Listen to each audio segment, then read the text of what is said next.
नमस्कार, मी P I माणिक पत्की। आज आपण केस स्टडी बघणार आहोत 376 ची पेपर नंबर 9 क्राइम इन्व्हेस्टिगेशन मध्ये रेपची केस स्टडी। तर ह्यासाठी मी एक जजमेंट घेतलेलं आहे 376 ची केस स्टडी तुम्हाला समजावून सांगण्यासाठी। त्यानंतर आपण काही रिलेटिव्ह केस स्टडीज पण बघू ज्याच्यामध्ये काही लँडमार्क जजमेंट्स आहेत किंवा आपल्याला आयओ म्हणून त्या गोष्टी लक्षात ठेवाव्या लागतील जेव्हा आपण 376 चा गुन्हा इन्व्हेस्टिगेट करू।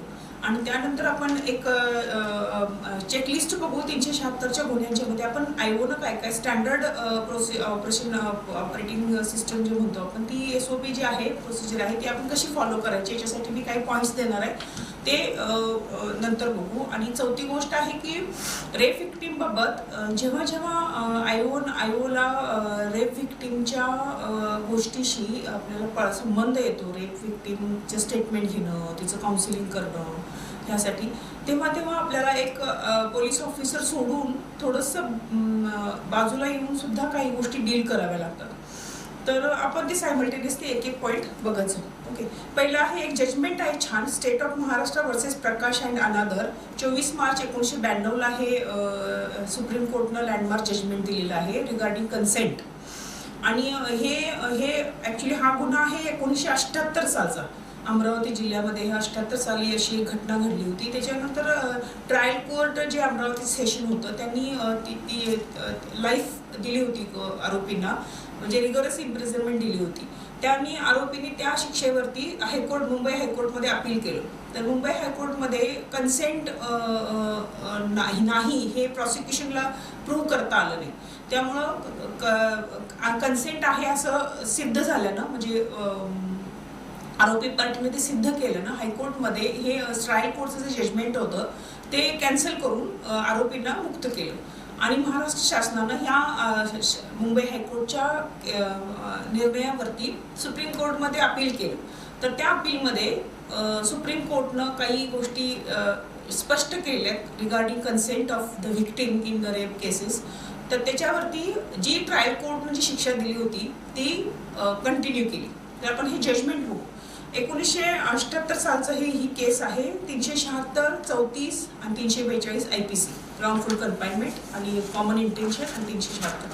तर ह्याच्यामध्ये जी व्हिक्टिम आहे निर्मला नावाची, प्रॉसिक्युशन विटनेस 1 नंबर व्हिक्टिम, ती आपल्या गावी आपल्या आई वडिलांच्या गावी गेली होती। काही जत्रा अमरावतीमध्ये काही अशा प्रकारच्या जत्रा असतात त्या ज्या शेड्यूल्ड असतात, त्या जत्रांना अटेंड करण्यासाठी ती माहेरी गेली होती आपल्या नवऱ्यासहित। त्याच दरम्यान गणपतीचा उत्सव होता। तर ती आपल्या आई वडिलांच्या घरी ती आणि तिचा नवरा राहिले। ते दररोज म्हणजे मजुरी करायचे, जत्रेच्या दिवसात जाऊन मजुरी करायचे, दररोज आपल्या घरी आपल्या माहेरी यायचे। आणि एक दिवस काय झालं की तिच्या घरापाशी एक गणेश मंडळाची मूर्ती स्थापन केली होती।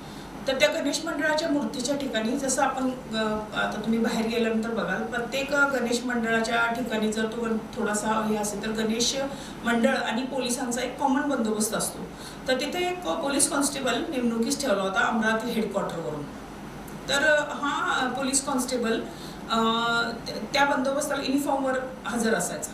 आणि त्याचाच एक मित्र होता त्या एरियातलाच, म्हणजे त्या चौकातला एक व्यावसायिक होता, छोटा बिझनेसमन। तर तो ह्या पोलीस कॉन्स्टेबल सोबत मैत्रीपूर्ण त्याचे संबंध होते। तर गणपती उत्सवाच्या 10-11 दिवसाच्या दरम्यान त्यांना हे जोडपं नेहमी सकाळी काम करायचं, संध्याकाळी घरी यायचं हे दिसायचं। आणि तिचं घर त्या चौकीच्या बाहेरचं घर हे त्या गणपती मंडळाची जी मूर्ती स्थापन केली होती त्याच्या जवळच होती। तर मग काय झालं, एक दिवस अचानक रात्री हे निर्मला ही जी व्हिक्टिम आहे या व्हिक्टिमच्या पतीला त्या ह्या व्यावसायिकानं बोलून गेलं की ते कॉन्स्टेबल तुम्हाला बोलवतात। रात्री 2 वाजताची ही घटना एका दिवशी। तर 2 वाजता बोलवलं म्हटलं त्या पतीला वाटलं की काहीतरी बाबा पोलीस कॉन्स्टेबल बोलवते नाही का ऑन ड्युटी, तर आपण गेलं पाहिजे। मग तो गेला, म्हणजे अशिक्षित माणूस मजूर, तर तो रात्री 2 वाजता गेला। आणि पोलीस कॉन्स्टेबलनं किंवा व्यावसायिकाला बाजूला सोडून त्याने सांगितलं की हे बघ, ही मूर्ती तू तोडल्याचा प्रयत्न केल्यास असा मी गुन्हा तुझ्यावरती दाखल करेन आणि तुला पोलीस कस्टडी रिमांड देईल। म्हणजे पोलीस रिमांड म्हणजे लोकांना कसं वाटतं 3rd डिग्री, हा जो लोकांच्या डोक्यात कन्सेप्ट बसलेला आहे की नाही, पोलीस रिमांड म्हणजे 3rd डिग्री। तर तो मजूर घाबरला। तर तो म्हटला असं काही करू नका। तर तो पोलीस काय म्हटला त्याला, तू जा तुझ्या बायकोला इथं घेऊन ये। मग त्याला परत पाठवला, तर तो आला नाही बायकोला घेऊन रात्री घाबरून तो मजूर। तर परत ह्या पोलीस कॉन्स्टेबलला हा जो व्यावसायिक मित्र होता की ते बिझनेसमन, त्याला परत त्याच्या घरी पाठवला आणि त्या दोघांना बोलून घेऊन आले. इट इज अबाउट 3 AM, 3-3:30 सकाळी पहाटेची ही घटना. तर ते दोघं आले आणि पोलीस कॉन्स्टेबलनं काय केलं की तू थांब म्हणे इथे, त्याच्या नवऱ्याला सांगितलं. आणि त्या बाईला थोडंसं आतल्या बाजूला, त्या व्यावसायिकाच्या पहिल्या खोलीतनं आतल्या खोलीत त्या बाईला घेतलं. तर तिला म्हटलं, हे बघ, तुझ्या नवऱ्यानं गणपतीची मूर्ती तोडण्याचा प्रयत्न केलेला आहे आणि आम्ही त्याच्यावरती गुन्हा दाखल करत होतो. आता गुन्हा दाखल केला की त्याला पोलीस रिमांडमध्ये मी घेईल बघ तुझ्या नवऱ्या, म्हणजे अशी धमकी दिली त्यानं. मग ती अडाणी बाई ती घाबरली. तर ती म्हटली, तो म्हटलं की तुला एका पेपरवरती सही करावी लागेल. मग ती म्हटली ठीक आहे, मी सही करतो. कुठल्या पेपरवरती सही म्हणजे अंगठा किंवा सही. तर ती परत त्या व्यावसायिकाच्या घरातल्या दुसऱ्या रूममध्ये तिला घेऊन आला आणि त्या रूममध्ये दरवाजा लॉक करून तिच्यावरती रेप केला. बरं, त्यानं रेप केल्यानंतर तो बाहेर आला आणि बिझनेसमॅनला आत पाठवला. तोपर्यंत तो मजूर गेला होता त्याच्या घरी, म्हणजे घाबरून घरी गेला होता निघून, आणि त्याला पाठवले असेल कदाचित. तर हा व्यावसायिकानं आतमध्ये येऊन तिच्यावरती परत दुसऱ्यांदा रेप केला. तर ही मुलगी ही स्त्री जी आहे विक्टीम, ती घरी गेली, नवऱ्याशी ती ह्या बाबतीत बोलली आणि ते पहाटेपर्यंत हे जोडपं काहीच कुणाला बोललं नाही किंवा कशाबद्दल काही त्यांनी चर्चा केली नाही. दुसऱ्या दिवशी सकाळी मात्र गणपती बंदोबस्तावर येणारा चौथा जो ह्याला रिलीव्ह करत होता ह्या कॉन्स्टेबलला, त्या कर्मचाऱ्याला हा नवरा भेटला तिचा आणि बोलता बोलता अशी ही घटना त्याने सांगितली की असं असं झालंय. तर मग तो पोलीस कॉन्स्टेबल म्हटला की तुम्हाला ह्याची तक्रार पोलीस स्टेशनला करावी लागेल आणि गुन्हा दाखल करावा लागेल, कारण ही छोटी गोष्ट नाही आहे. मग त्या पोलीस कॉन्स्टेबलनं ह्या लोकांना एनकरेज करून ह्यांना पोलीस स्टेशनला पाठवलं आणि ठाणे अंमलदारांनी ह्यांची तक्रार दाखल करून घेतली. जे PSI जो काही तो त्या पोलीस स्टेशनचा असेल त्याच्याकडे हा गुन्हा आला.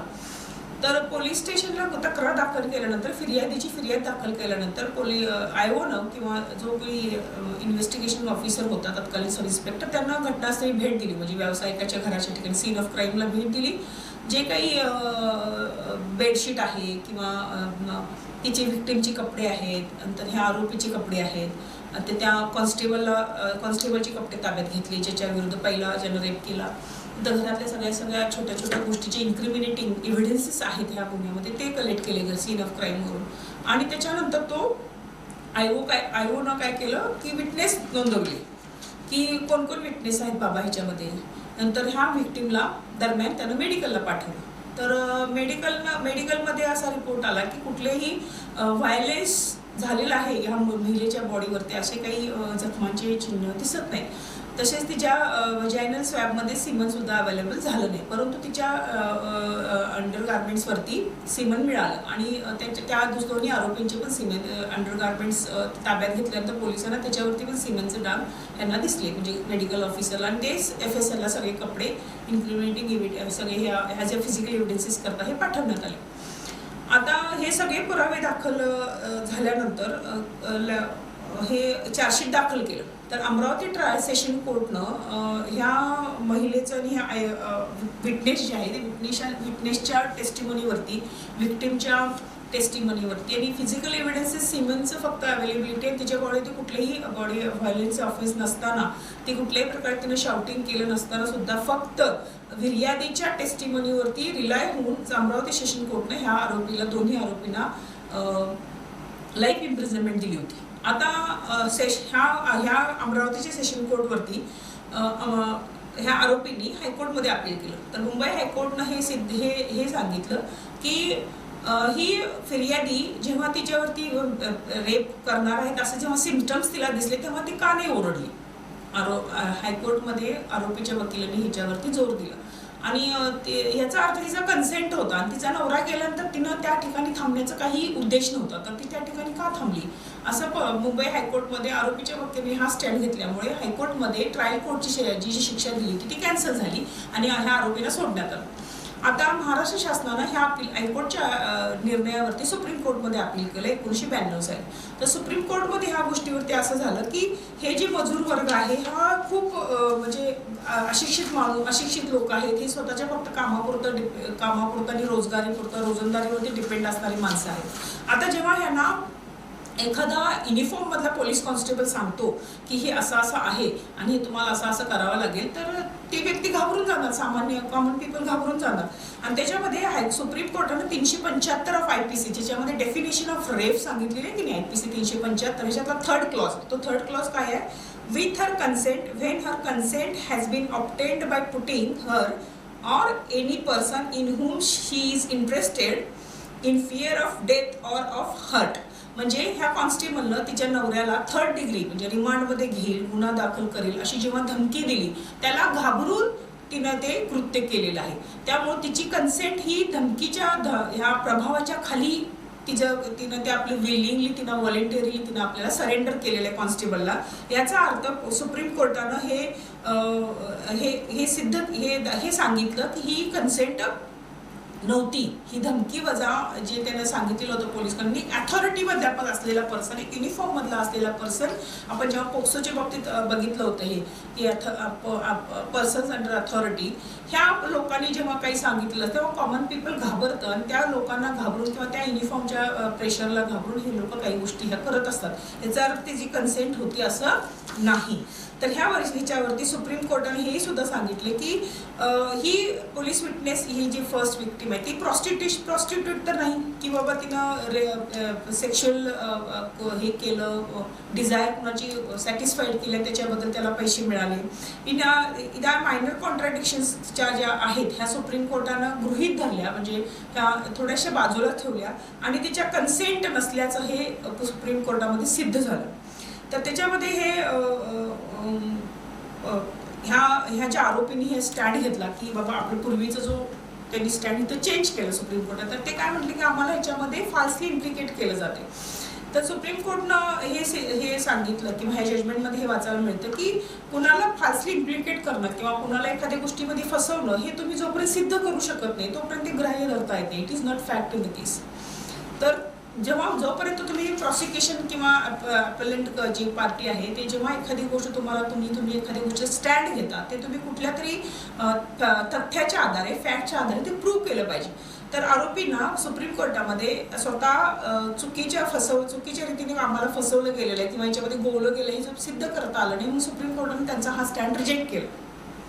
आणि म्हणून 1978 सालची केस 1981 साली ट्रायल कोर्टमध्ये अमरावती कोर्टमध्ये त्याचा रिझल्ट लागला होता. परत नंतर 1900 जवळजवळ 88 साली हायकोर्टमध्ये ह्याचा अपील रिजेक्ट झालं हे ट्रायल कोर्टची केस जजमेंट म्हणजे त्याचा रिझल्ट.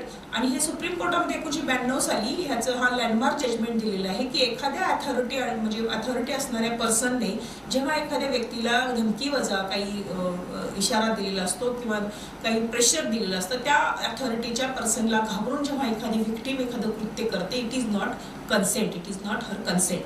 तर सुप्रीम कोर्टाने ह्याच्यामध्ये ह्या लोकांना जे ट्रायल कोर्टनं दिलेलं आहे शिक्षा, ती शिक्षा कंटिन्यू केली आणि हे सुद्धा वाक्य केलं, हे सुद्धा एक लाईन टाकलेली आहे लँडमार्क जजमेंटमध्ये की ह्या लोकांचं कृत्यही माफ करण्यासारखं नाही, they should suffer for their did.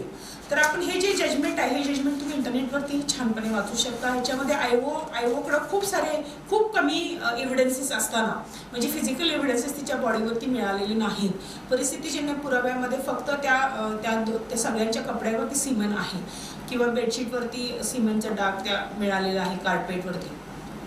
दुसरा कुठलाही नाही, फक्त 5 ते 7 विटनेसच्या टेस्टिमोनीवरती आधारित सुप्रीम कोर्टनं हे जजमेंट लँडमार्क जजमेंट दिलेलं आहे की जेव्हा एखाद्या अथॉरिटी असणाऱ्या पर्सनने किंवा युनिफॉर्ममधल्या पर्सनने एखाद्या कॉमन पर्सनला धमकी दिली किंवा कुणाला तिच्या आवडत्या व्यक्तीला किंवा तिच्या रिलेटेड व्यक्तीला हर्ट करण्याची धमकी देऊन तिच्याकडून एखादं कृत्य करण्याची जबरदस्ती केली, तर त्याच्यामध्ये ती जेव्हा व्हॉलेंटरीली स्वतःला सरेंडर करते तर ती तिची कन्सेंट नसते. 375 सेक्शन सबसेक्शन 3 बद्दल हे जजमेंट आहे, हे तुम्ही जरूर वाचा. आपण ह्याच्यामध्ये ह्या इन्व्हेस्टिगेशनच्या 376च्या केसमध्ये रिलेटेड जजमेंट्स एक छोटे लँडमार्क जजमेंट जे मी स्वतः स्टडी करून काढलेले आहेत त्याचं मी तुम्हाला रेफरन्स पण देतो आणि ते तुम्ही जजमेंट स्वतः वाचू पण शकता, जेणेकरून तुम्हाला 376 मधल्या इन्व्हेस्टिगेशनमध्ये काही लॅकून जे पोलिसांच्याकडून किंवा आयोगाकडून राहतात ते आपल्याकडून भविष्यात राहू नये ह्याचं आपण दक्षता घेऊया. तर हे जे 4-5 जजमेंट्स आहेत हे मी वाचून दाखवते, ते तुम्ही संग्रही ठेवा, वाचा आणि स्वतः रेफरन्सला नेहमी हे चाळत राहा हे जजमेंट्स. पहिलं जजमेंट आहे consent of victim in rape cases, presumption in favour of the victim. In state of Rajasthan versus NK accused, the prosecutress was a girl aged 15 years living with her father, mother and a younger sister in a lonely hut situated in a field at an interior village in the state of Rajasthan. While the victim was alone in her hut, the accused came there and asked for water which she provided in a lota. Then he asked for a knife for peeling a skin of a cucumber. When she was about to turn and go back, the accused caught hold of her and twisted her hand and forcibly took her to a nearby place surrounded by walls. She tried to save herself, but the accused gagged her mouth by a towel and raped her. The trial court found the accused guilty of the offence under section 376 of the Indian Penal Code and sentenced him. In appeal, the High Court set aside the conviction and sentence on the ground that the delay in lodging FIR was not satisfactorily explained. The Supreme Court in appeal restored the conviction and sentence passed by the trial court. Second landmark judgment is submission of body under fear is not consent. In Kamalnatha versus State of Tamil Nadu, the accused head of an ashram alleged to have raped 13 girls, inmates of ashram. The plea was that some of the prosecutors have consented, but the fact showing that consent was obtained by deceitful means. Most of the inmates of ashram were orphans and had no other place to go. It was held that the consent obtained by deceitful means of under threat of death or hurt was no consent at all. While delivering the judgment, the Supreme Court strongly observed, having regard to the amplitude of the gravity of the offence perpetrated in an organization and systematic manner, the nature of the offence and its deleterious effects, but only against the victims, but the civilized society at large needs to be curbed by a strong judicial hand. Third judgment, delay in lodging FIR in rape case. The delay in lodging FIR in rape case cannot be used as a ritualistic formula to doubt the veracity of the complaint. The general rule is that if the prosecution fails to explain the delay, it would be fatal. However, in rape cases, the Supreme Court has adopted a more victim-friendly approach by condoning the delay. It was expressed in State of Himachal Pradesh versus Gyanchand. Thus, it is common knowledge and also judicially noted fact that incidents like rape, more so when the perpetrator of the victim of the crime happens to be a member of the family or related therewith, involve the honor of the family, and therefore there is a reluctance on the part of the family of the victim to report the matter to the police and carry the same to the court. In the instant case, without considering the delay in filing FIR, the trial court convicted the accused, but the High Court set aside the conviction on the ground of delay. Holding that the judgment of the High Court was unsustainable in law, the Supreme Court restored the order passed by the trial court. As regards the delay in filing FIR in cases relating to sexual assault, the Supreme Court has reiterated the above proposition in several other cases. Thus, in Vidyadharan versus State of Kerala, the Supreme Court justified the delay in filing the FIR and held that it is but natural in a tradition-bound society that such a delay can be condoned with cognate reasons and the facts and circumstances enumerated in the case. At the perfunctory investigation warranting the Supreme Court to order disciplinary action. आता ह्याच्यामध्ये पोलिसांच्यावरती disciplinary action supreme कोर्टने घेतलेली आहे. त्याच्या ह्या आयओला supreme कोर्टने ह्याच्याबाबत suspend करून त्याच्यावरती departmental inquiry बसवा इन्व्हेस्टिगेशनमध्ये लॅक्युनाच ठेवल्यामुळं, म्हणजे इंटेन्शनली लॅक्युना इन्व्हेस्टिगेशन ऑफिसर कसा ठेवतो आणि त्याचं कसं जजमेंटमध्ये सुप्रीम कोर्टने ह्या आयओबद्दल असं ताशेरे ओढलेलं आहे, हे जजमेंट आहे. The court may order disciplinary action against the investigation officers if it finds that investigation was done in a faulty manner. M.J. Cherian versus Union of India is one such case where the Supreme Court found that a rape case was investigated by the police in a wrong manner, leading to the escape of culprits. On the right of 12/13 of July 1990, some miscreants entered the premises of the house where nuns were staying. The miscreants committed rape on Sister Thara and Sister Rosalie. Besides physically assaulting other sisters and maid servants, the miscreants ransacked the house and took rupees 1,11,000 by breaking an almirah. The incident was reported to the nearby police station next morning. The police investigated the case in a very wrong manner and charge sheet was filed against 4 accused persons. The case was brought to the notice of the Supreme Court by way of public interest litigation (PIL). The Supreme Court directed the CBI to hold investigation. According to the report of the CBI, the evidence collected by the police did not justify the filing of charge sheet against 4 persons named as accused.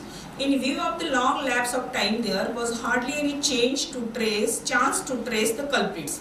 The inquiry report of the CBI pointed out serious lapses in investigation on the part of the police officers and failure on the part of a doctor who had conducted the medical examination of the victims. The Supreme Court directed the government of Uttar Pradesh to suspend the above officers and to take disciplinary action against them. The court also directed the state of Uttar Pradesh to pay a sum of rupees 2,50,000 to each of the victims of rape and sum of rupees 1 lakh to other victims of the crime. The court also directed the state government to recover the amount of compensation from the officers who were guilty of lapses in conducting investigation. This is a remarkable decision where the Supreme Court has come to the rescue of women victims and also ordered the recovery of compensation from the officers who conducted investigation in a faulty manner. This case is an eye-opener for the investigating officers and highlights the fact that investigating officer will not be spared by the courts if they conduct investigation in such a manner as to facilitate the culprits to escape scot-free. हे judgement खूप मोठं आणि खूप महत्त्वाचं landmark judgement आहे for आयवोज आणि हे judgement तुम्ही नक्की वाचा. तुम्ही इंटरनेटवरती जाल तर हे तुम्हाला जजमेंट मिळेल. आता ह्याच्यामध्ये एक नेक्स्ट छोटीशी गोष्ट आहे की रेप केसेसमधल्या प्रोसिडिंग ह्या सगळ्या इन कॅमेरा झाल्या पाहिजे. तर त्याच्याबद्दल पण एक छान जजमेंट आहे ते मी तुम्हाला सांगते आता. In state of Punjab versus Gurmeet Singh, the supreme court gave directions to all trial courts all over the country to conduct the trial of rape cases in camera mandatory under section 32 subsection 2 of the Code of Criminal Procedure. In the same decision, the court also laid down that it would be unlawful for any person to print or publish any matter in relation to proceedings of rape cases except with the previous permission of the presiding judge of the court as per the provision of 327(3). तर मगाशी जे mandatory sections आहेत ते 32 subsection 2 नाही 327 subsection 2 sorry. तर ह्या प्रोसिजरमध्ये तुम्हाला presiding जजची permission घेतल्याशिवाय कुठलंही अक्षर ह्या प्रोसिडिंगबाबत आयओला छापता येणार नाही. तर कलम 327 सबसेक्शन 2 आणि सबसेक्शन 3 हे इन कॅमेरा प्रोसिडिंगबद्दल आहे.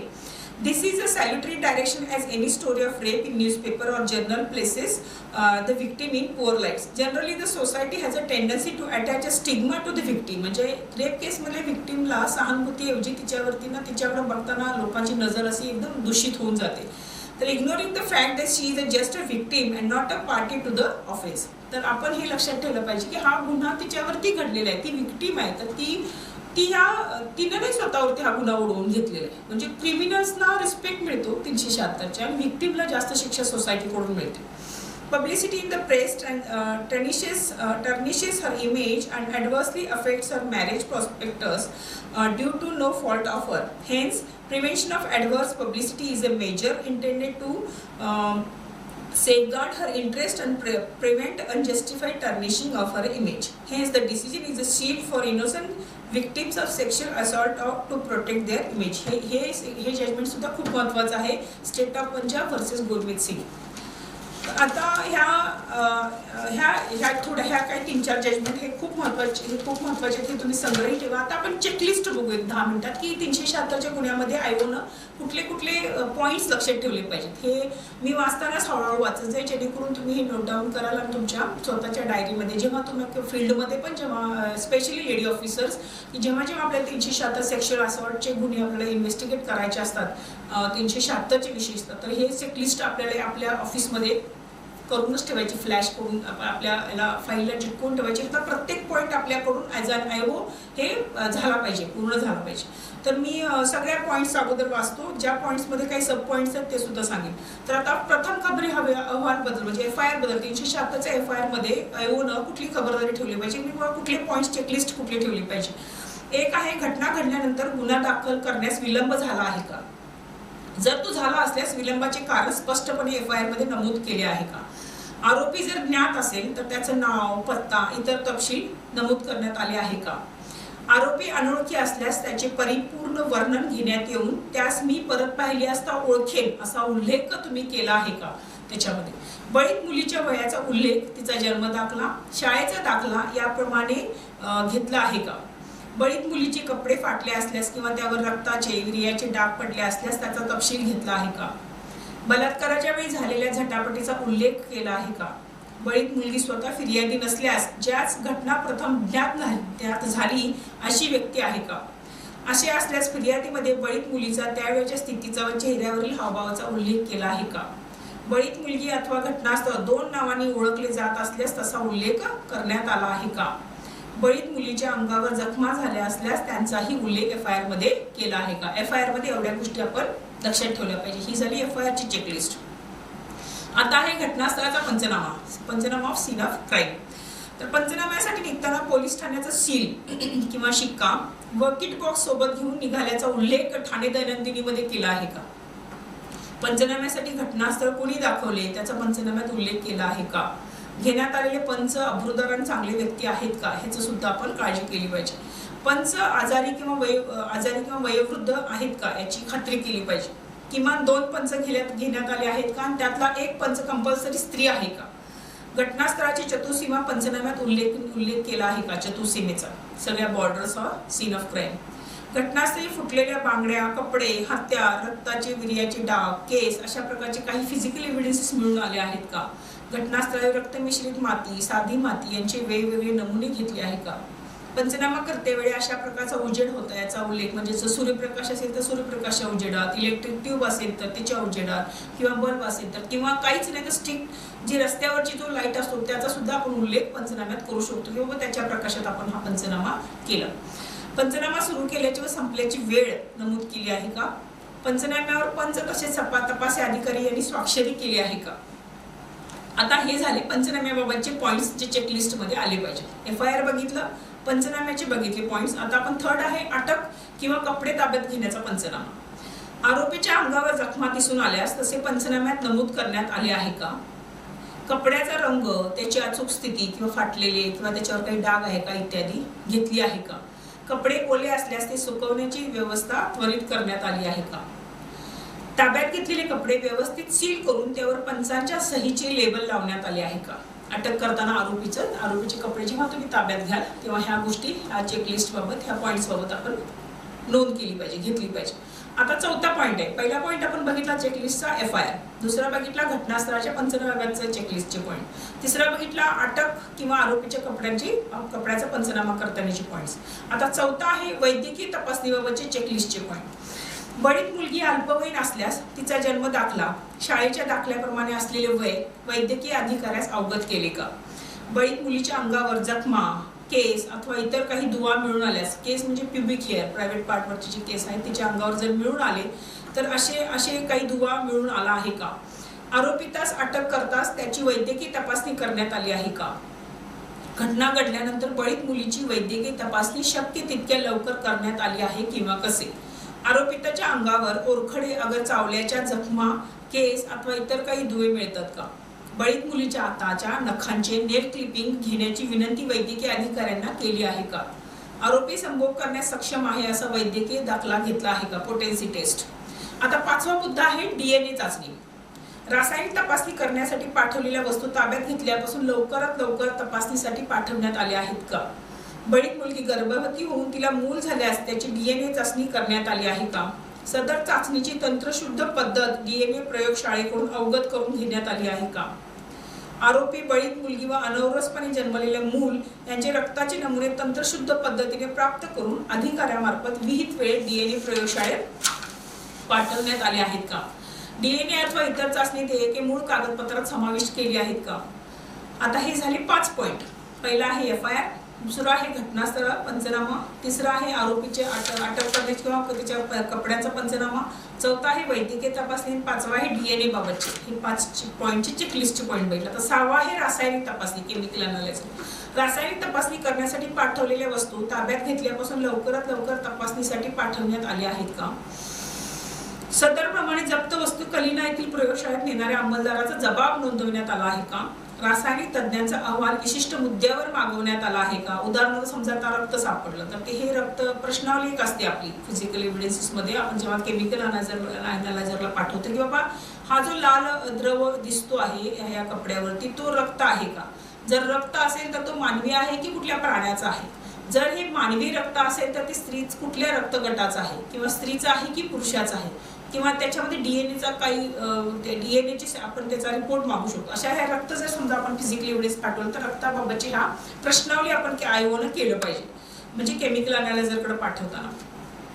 रासायनिक तज्ञांचा अहवाल विशिष्ट मुद्द्यावर मागवण्यात आला आहे का? विशिष्ट मुद्दे जेवढे तुम्ही प्रश्न देणार तेवढ्याच ते उत्तर केमिकल अनालायझर आपल्याला पोलिसांना देतं. रक्त तसेच सीमनचे परीक्षणासाठी आरोपी व बळीत मुलगी यांचे रक्त तसेच आरोपीच्या सीमनचा नमुना देखील पाठवण्यात आला आहे का?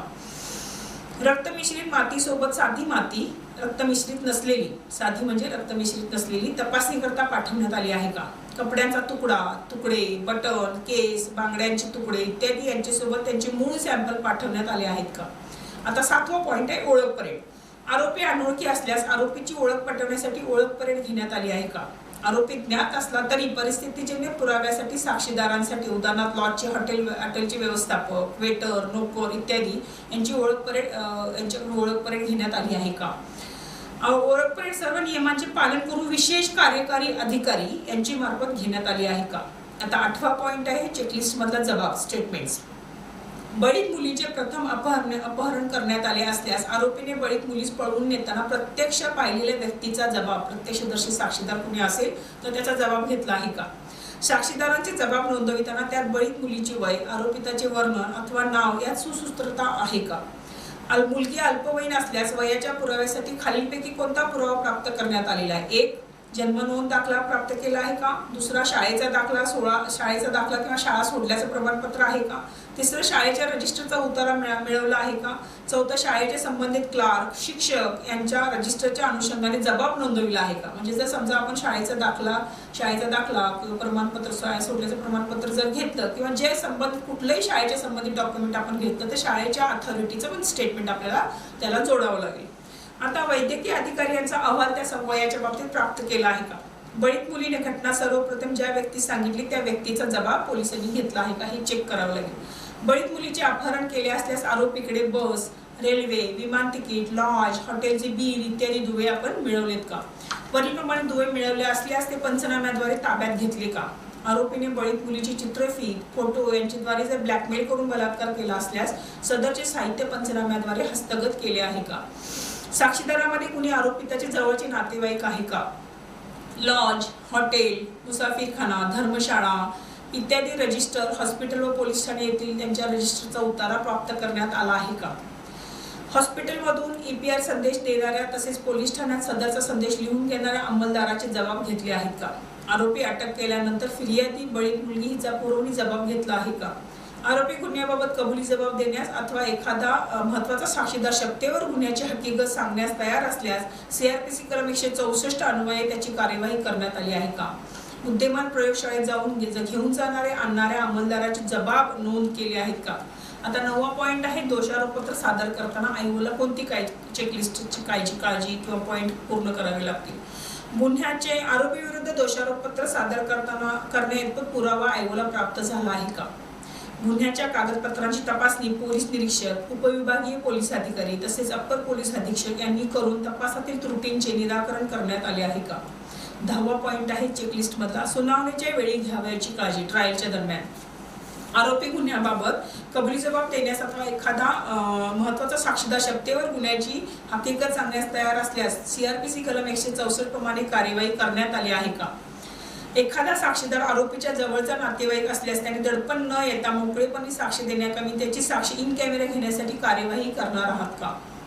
मान्य न्यायालयात साक्षीच्या योग्य वेळेआधी फिर्यादी व पंच तसेच साक्षीदारांना त्यांच्या जबाबाप्रमाणे साक्ष देता यावी यासाठी त्याचा अभ्यास मार्गदर्शन सराव करून घेण्याची योजना आहे का, हे पोलिसांना करायचं असतं बरं का. ट्रायल जेव्हा कोर्टामध्ये केस उभी राहते किंवा त्याचे साक्षी सुरू होतात तेव्हा तपासी अधिकारी व सरकारी पक्षाचे सर्व साक्षीदार न्यायालयात योग्य वेळेत हजर ठेवण्याची काळजी घेण्यात येणार आहे का.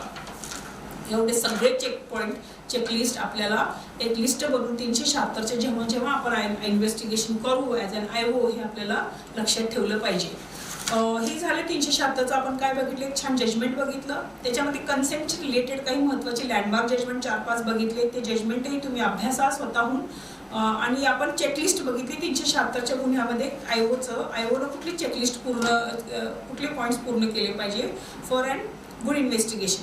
ठीक आहे, थँक्यू.